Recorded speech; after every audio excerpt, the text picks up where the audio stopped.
What happens when a casual daytime conversation suddenly sharpens into something no one in the room is prepared for, when a smile lingers just a second too long, and a simple question cuts deeper than anyone expected. The lights are already blazing before he steps out. There's that familiar warmth in the studio, applause rolling like a practiced wave, the hum of anticipation thick in the air. The hosts are smiling, poised, polished. Everything about the set says comfort, routine, predictability. This is where conversations stay light until they don't. He walks in with that measured confidence, calm, composed, carrying years of scrutiny on his shoulders like it's second nature. He waves, flashes a polite smile, takes his seat. The applause fades, but the energy doesn't. It lingers, like the room knows something is about to shift. And maybe it does. Before we go any further, if you love moments like this, where conversations turn into something unforgettable, make sure you subscribe to Live Narratives, hit that like button, and drop a comment. Because stories like this, they don't come around often. The first few minutes are easy. Too easy. They laugh about recent projects, trade light jokes, revisit familiar territory. The rhythm is smooth, almost rehearsed. He leans back slightly relaxed. She leans forward, engaged, her smile sharp but controlled. It's the kind of exchange viewers expect, comfortable, safe. But there's something beneath it. You can feel it in the pauses, in the way she watches him just a little more closely than necessary, in the way he chooses his words carefully, even when the topic seems harmless. Then it happens. A question. Simple on the surface. Almost casual. But the tone behind it isn't. She tilts her head slightly, her smile tightening just a fraction. "You've been in the spotlight for a long time," she says, her voice measured. "And with that comes scrutiny. Some people feel like you've learned to control the narrative around you. Do you think that's fair?" There's a flicker in his expression. It's quick, so quick most people might miss it. But it's there. He shifts slightly in his seat, folding his hands together, his eyes locking onto hers. The room quiets, the kind of quiet that feels heavier than silence. He smiles, but it's different now. "Control the narrative," he repeats, his voice calm, almost curious. "I think people like to believe there's a narrative to control." A few chuckles ripple through the audience, but they fade quickly. Because this isn't a joke. Not really. She doesn't back off. In fact, she leans in. "Well," she continues, her voice still polite but carrying an edge now, "when someone's been through as many public ups and downs as you have, people start to wonder what's real and what's curated." There it is. The word hangs in the air like a spark. Curated. He exhales slowly, almost imperceptibly, his jaw tightening for just a moment before he speaks again. "I think," he says, choosing each word with precision, "that people often confuse privacy with curation." The audience shifts. You can feel it, something's changing. She raises an eyebrow slightly. "So, you're saying none of it is curated?" "I'm saying," he replies, his tone steady but firmer now, "that when you live your life in front of millions of people, you don't get the luxury of being misunderstood without someone deciding it's intentional." There's a pause. Not the comfortable kind. The kind that stretches. The kind that forces everyone to pay attention. One of the other hosts tries to interject, something light, something to steer the conversation back, but it doesn't quite land. Because the tension has already taken root. She's not letting it go.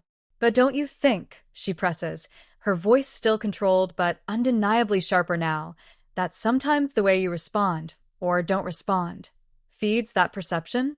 This time, he doesn't answer immediately. He looks at her, really looks at her. And for a second, it feels less like a talk show and more like something else entirely. Something raw. Something unfiltered. "I think," he says slowly, "that no matter how you respond, people will see what they've already decided to see." The audience murmurs, soft, uncertain. She leans back slightly, crossing her legs, her expression thoughtful, but not conceding. "So, it's everyone else's perception that's the issue?" she asks. There's a hint of challenge now. No hiding it. He shakes his head lightly. "No. I think it's human nature. But I also think it's easy to sit on the outside and assume you understand someone's life better than they do." That lands. You can feel it. A few audience members clap, hesitant at first, then stronger. But it's not unanimous. Some remain still, watching, waiting. Because this isn't over. Not even close. She smiles again, but this time, it doesn't quite reach her eyes.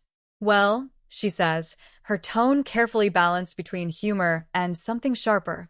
That's part of being a public figure, isn't it? People form opinions. And that's fair, he replies quickly. What's not fair is when those opinions turn into assumptions presented as facts. The air shifts again. It's subtle, but undeniable. The conversation has crossed a line from light entertainment into something more personal, more charged. And neither of them is stepping back. The cameras keep rolling. The audience leans in. And somewhere in that studio, beneath the lights and the applause and the polished surface, something real is starting to surface.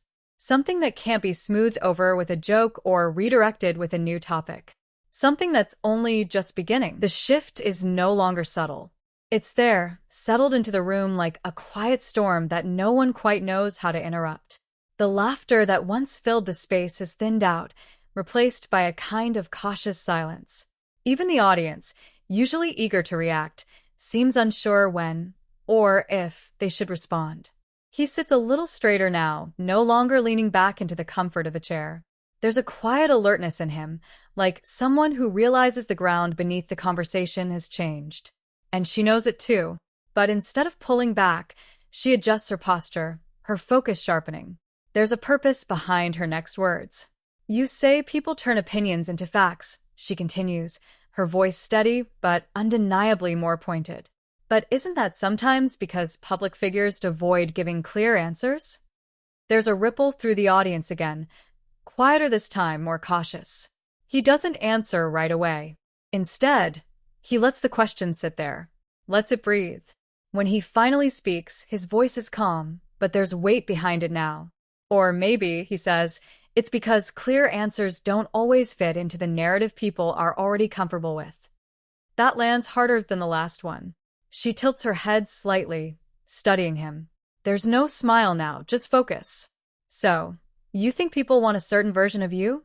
She asks. I think people want a version of everyone, he replies. It's easier that way. There's something in his tone, something just beneath the surface. Not anger, not quite, but close to it. One of the co-hosts shifts in her seat, glancing between them, clearly weighing whether to step in. But she hesitates, because this, whatever this is, has taken on a life of its own. And when you don't match that version, she presses. He exhales softly, his gaze drifting for just a moment before returning to her. Then you get questions like this, he says. There's a quiet gasp from somewhere in the audience. Not loud, but enough. She doesn't flinch. If the questions feel pointed, she replies, her voice tightening just slightly. Maybe it's because the public has seen patterns they're trying to understand. There it is again. Patterns. Another word that hangs in the air, loaded with implication. He leans forward now, resting his hands on his knees, his voice lowering just a fraction, as if bringing the conversation closer, more intimate but also more intense. Patterns can be real, he says. Or they can be projections. It depends on who's looking. The tension sharpens. There's no easy exit anymore. The audience is fully locked in now, every movement on stage magnified. A cough from the back row feels louder than it should. A shifting chair sounds like a disruption. She leans forward too, mirroring his posture now, their proximity tightening the space between them.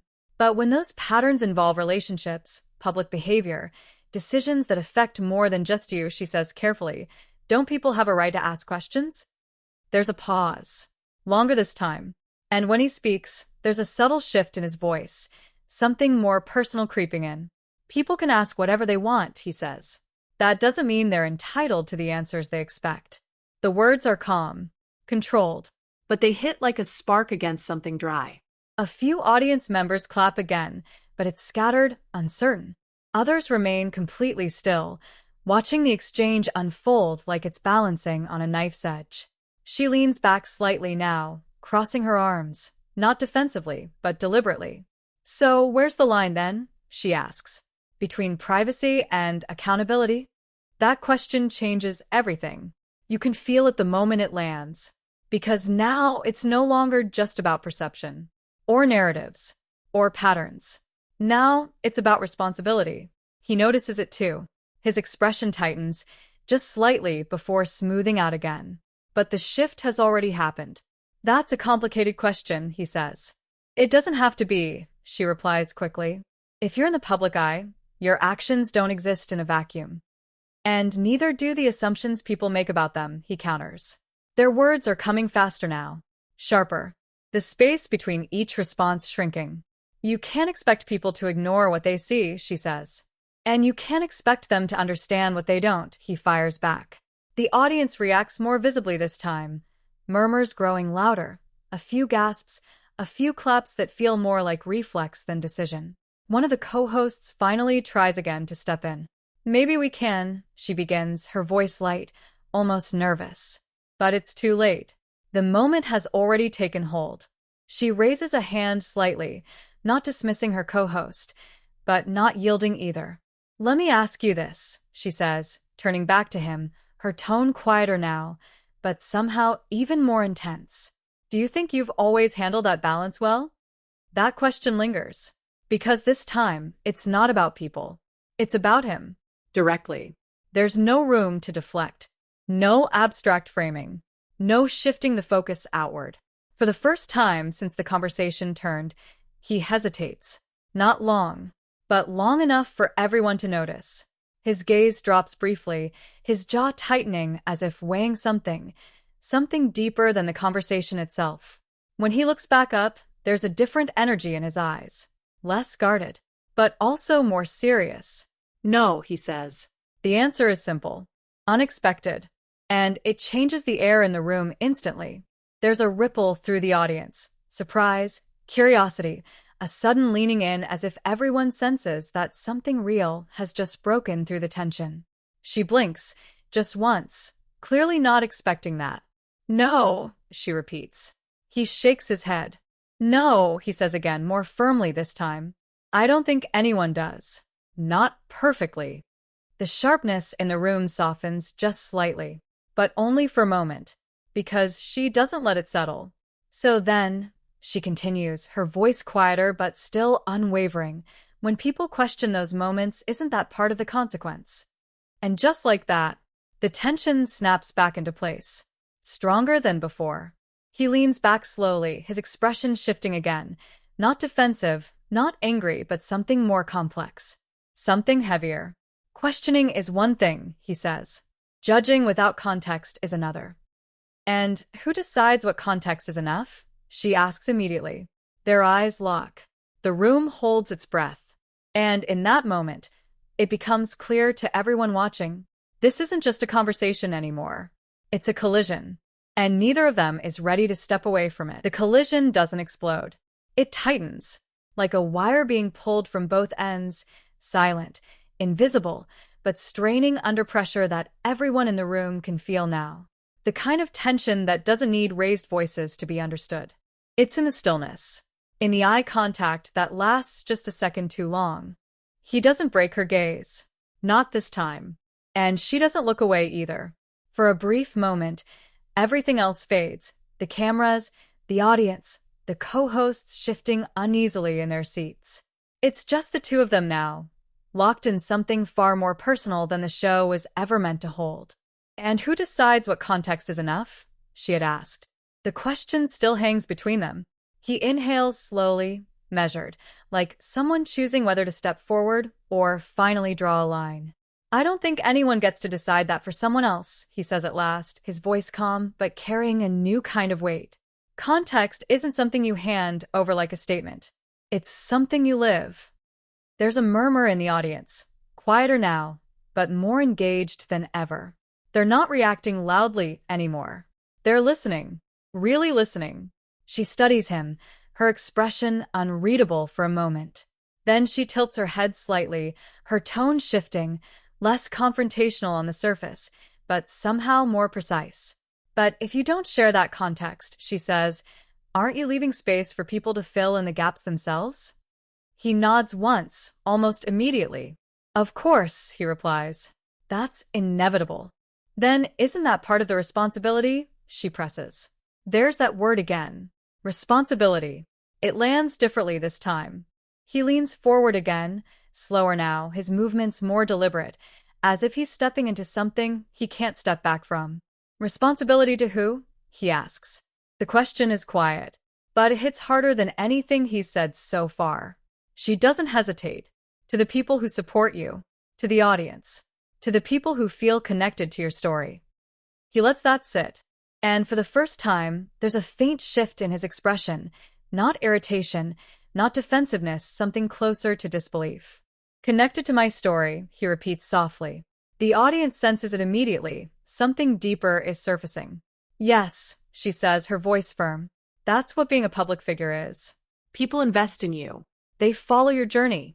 They feel like they know you. A beat passes. And then, they don't. It's not loud. It's not aggressive. But it cuts clean through everything. The room goes still. No murmurs this time. No scattered applause. Just silence. Because the way he says it, it's not dismissive. It's honest. And maybe a little tired. They don't know me, he continues, his voice steady, but carrying an undercurrent that wasn't there before. They know moments, headlines, versions of things that get repeated until they feel real. She opens her mouth to respond, but he doesn't stop this time. And I understand that, he adds quickly. I really do.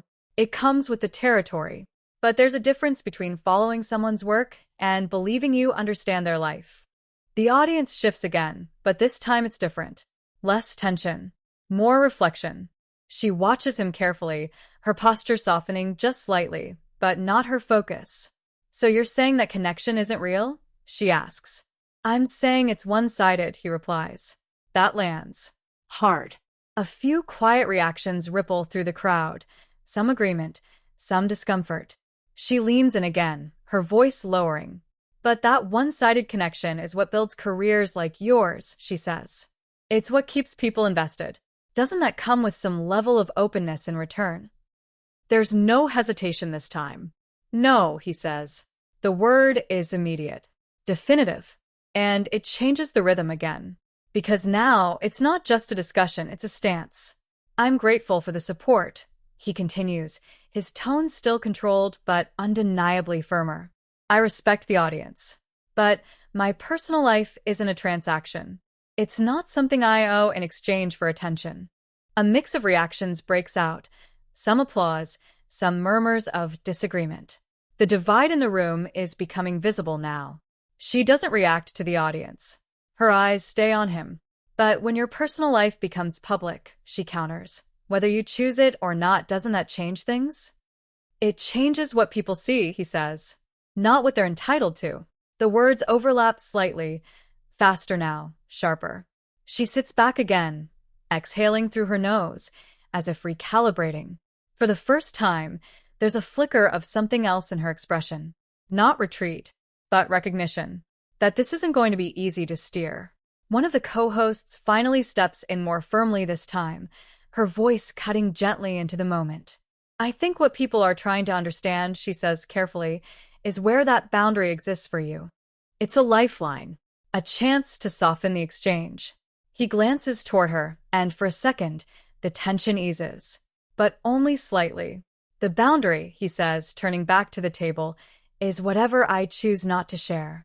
Simple, clear, unmovable.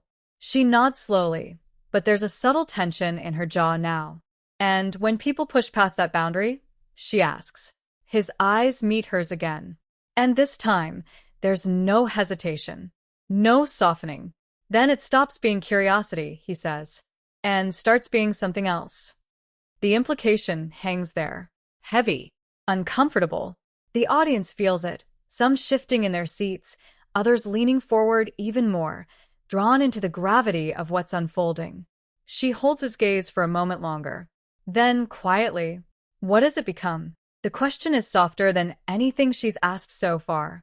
But somehow, it's the most dangerous. Because now, it's not just about him.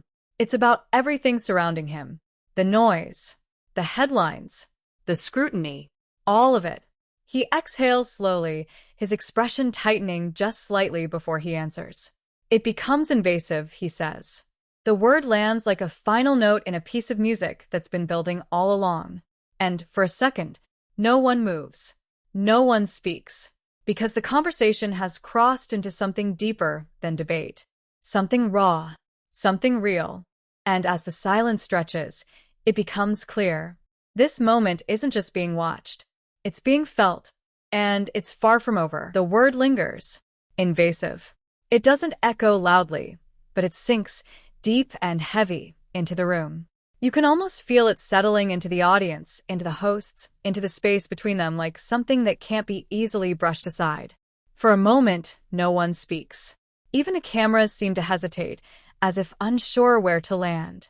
He sits there, composed, but there's something different now. Not defensive, not guarded, just firm, like a line has finally been drawn, not in anger, but in clarity. She studies him, her expression quieter now, but no less intent. If anything, there's more calculation behind her eyes, less push, more precision. When you say invasive, she begins slowly, her voice measured. Are you talking about the media or the public? It's a careful question. Not as sharp as before, but more strategic. He doesn't rush to answer. Because this one matters. Both, he says finally. The simplicity of it lands harder than anything complex could. A few murmurs ripple through the audience again. Low, thoughtful, almost uncertain. She nods once, as if she expected that. But the media reflects public interest, she replies. They respond to what people want to know. And they also shape it, he counters, without missing a beat. That draws a stronger reaction. Some applause breaking through now, more confident than before. A shift is happening. You can feel it in the room. But she doesn't let the momentum carry him too far. And you don't think your visibility plays a role in that? She asks. There's a faint edge again, not as sharp as earlier, but still there. He leans back slightly, his fingers interlocking, his gaze steady. My visibility is part of my work, he says. Not an open invitation. That line lands. You can hear it in the way the audience reacts, this time more unified.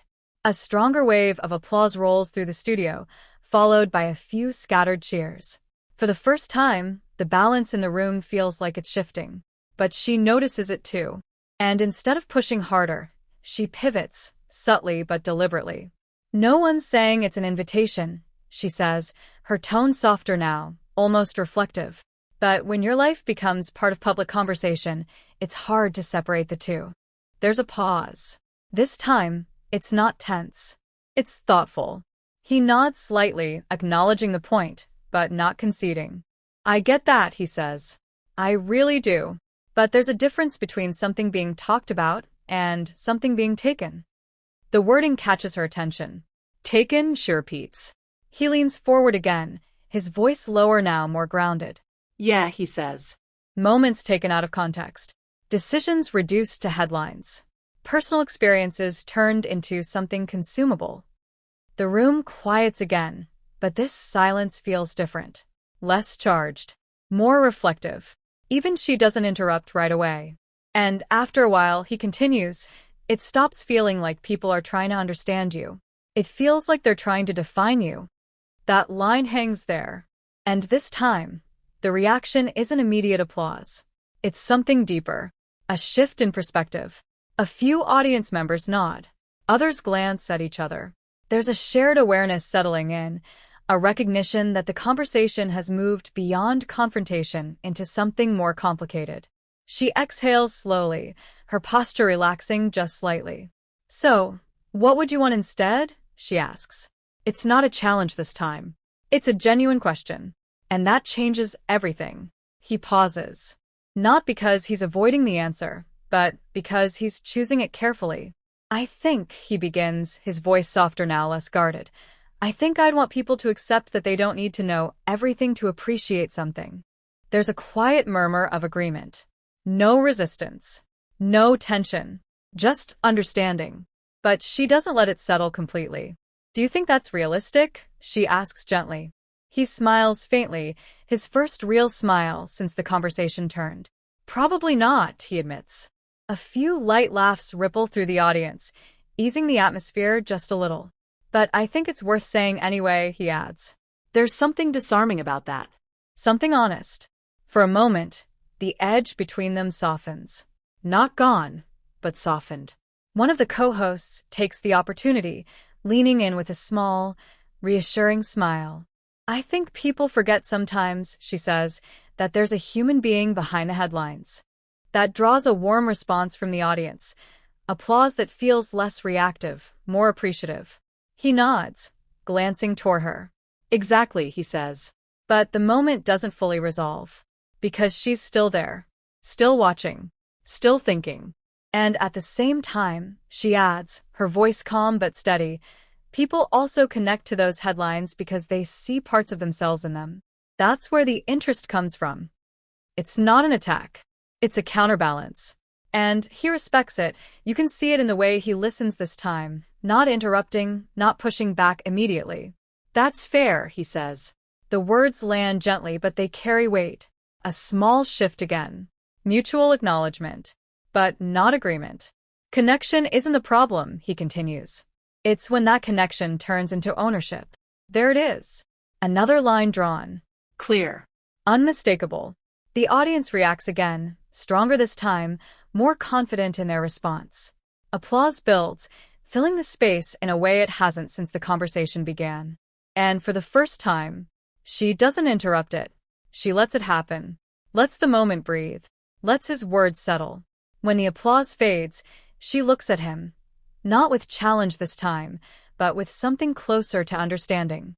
Ownership, she repeats quietly. He nods. Yeah, he says. That's where it crosses the line. A beat passes between them. And in that moment, the tension doesn't disappear, but it transforms.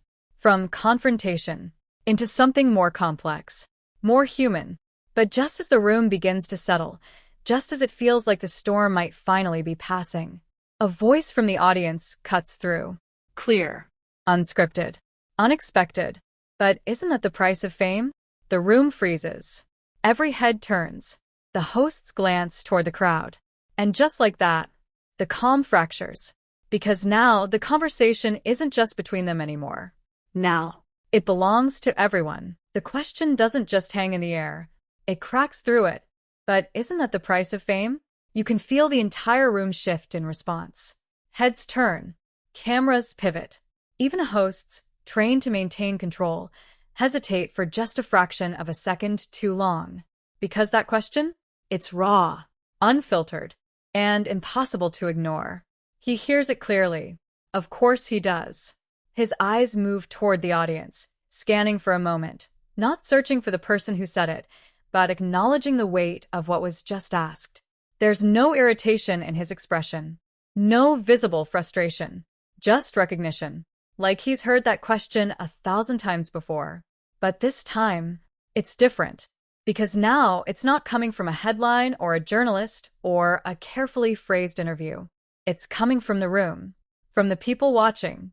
From the very connection they've been talking about this entire time.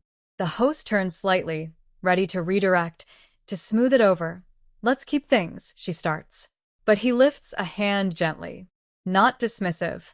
Just enough to pause the moment. No, he says quietly. It's okay. And just like that, the room stills again. He leans forward slightly, resting his arms on his knees, his voice calm but carrying something deeper now. Something final. I think that's the question, isn't it? He says. All eyes are on him. Is it the price, or is it something people decided should be the price? Silence. Not awkward this time. Focused. Intent. He lets the words settle before continuing. Because if it's the price, he says, then it suggests it's something you have to accept. No boundaries. No pushback. Just part of the deal. He shakes his head slightly. I don't think that's true. There's a quiet stir in the audience. People leaning in, absorbing every word. I think it's something that's been normalized, he continues. Something that people repeat until it feels like a rule. He glances briefly back toward the hosts, then to the audience again. But not everything that's normalized is right. That lands. Deep. The kind of statement that doesn't get immediate applause because people are still processing it. And then the applause comes. Stronger than before. More unified. It rolls through the studio, filling the space with something that feels less like reaction and more like agreement. Even she doesn't interrupt it. She watches him, her expression no longer sharp, no longer probing, just thoughtful. When the applause fades, she speaks again, but her tone has changed. Softer. Measured. Then what is the price? She asks. It's not a challenge anymore. It's a genuine question. And that difference is everything. He exhales slowly, considering it. The price, he says, is the work, the pressure, the expectation, the scrutiny of what you do professionally. A beat, but not the ownership of who you are personally. A few audience members nod visibly now. Others clap again, quieter this time, but steady. The energy in the room has transformed completely. What started as tension has turned into something closer to understanding. Not agreement across the board, but respect. She nods slowly, absorbing his answer. I can see that, she admits. And for the first time since the conversation began, there's no edge in her voice. No underlying challenge. Just acknowledgement. But I think, she adds carefully, there will always be people who feel differently. He smiles faintly. Of course, he says. That's part of it too. There's a pause between them. Not tense. Not heavy. Just real. One of the co-hosts steps in again, this time with ease, her voice light but sincere. I think this might be one of the most honest conversations we've had here in a long time, she says. The audience responds immediately. Applause rising again, warmer now, less divided. He leans back slightly, the tension that once defined his posture finally easing. And she smiles. Not the tight, controlled smile from earlier. A real one. Well, she says, glancing toward the camera, I think we gave people something to talk about today. There's a ripple of laughter, soft but genuine. But the moment doesn't end there, because outside that studio, the conversation is just beginning. Clips start circulating within minutes. Short segments, sharp exchanges. That one word, invasive, repeated, replayed, analyzed. Social media lights up. Some side with him, praising the clarity, the boundaries, the refusal to accept something just because it's expected. Others push back, arguing that visibility comes with responsibility, that public figures can't fully separate their personal lives from their public image. Debates unfold across platforms. Comment sections fill with arguments, agreements, disagreements. Think pieces are written. Headlines appear. Did he draw the line or dodge the question? Was it honesty or deflection? Is privacy still possible in a public world? The conversation spreads. Far beyond that studio. Far beyond that moment. And back inside. As the cameras begin to pull away, as the audience settles, as the show prepares to move on, there's one last glance between them. Not confrontational. Not tense. Just understanding. Two people who stepped into a conversation expecting one thing and found something else entirely. Something sharper. Something deeper. Something real. The lights dim slightly as the segment wraps, but the energy lingers because everyone in that room knows. They just witnessed something different. Not a performance. Not a routine exchange. But a moment. And those are the ones people remember. The ones that stay. The ones that keep being talked about long after the cameras stop rolling. So now it's your turn. What did you think of that moment? Was he right to draw that line? Or is that truly the price of being in the spotlight? Drop your thoughts in the comments. I want to hear your take on this. And if you want more stories like this, real, intense, unforgettable moments that pull you right into the heart of the conversation, make sure you subscribe to Live Narratives, hit that like button, and stay tuned. Because the next story, it might be even more explosive.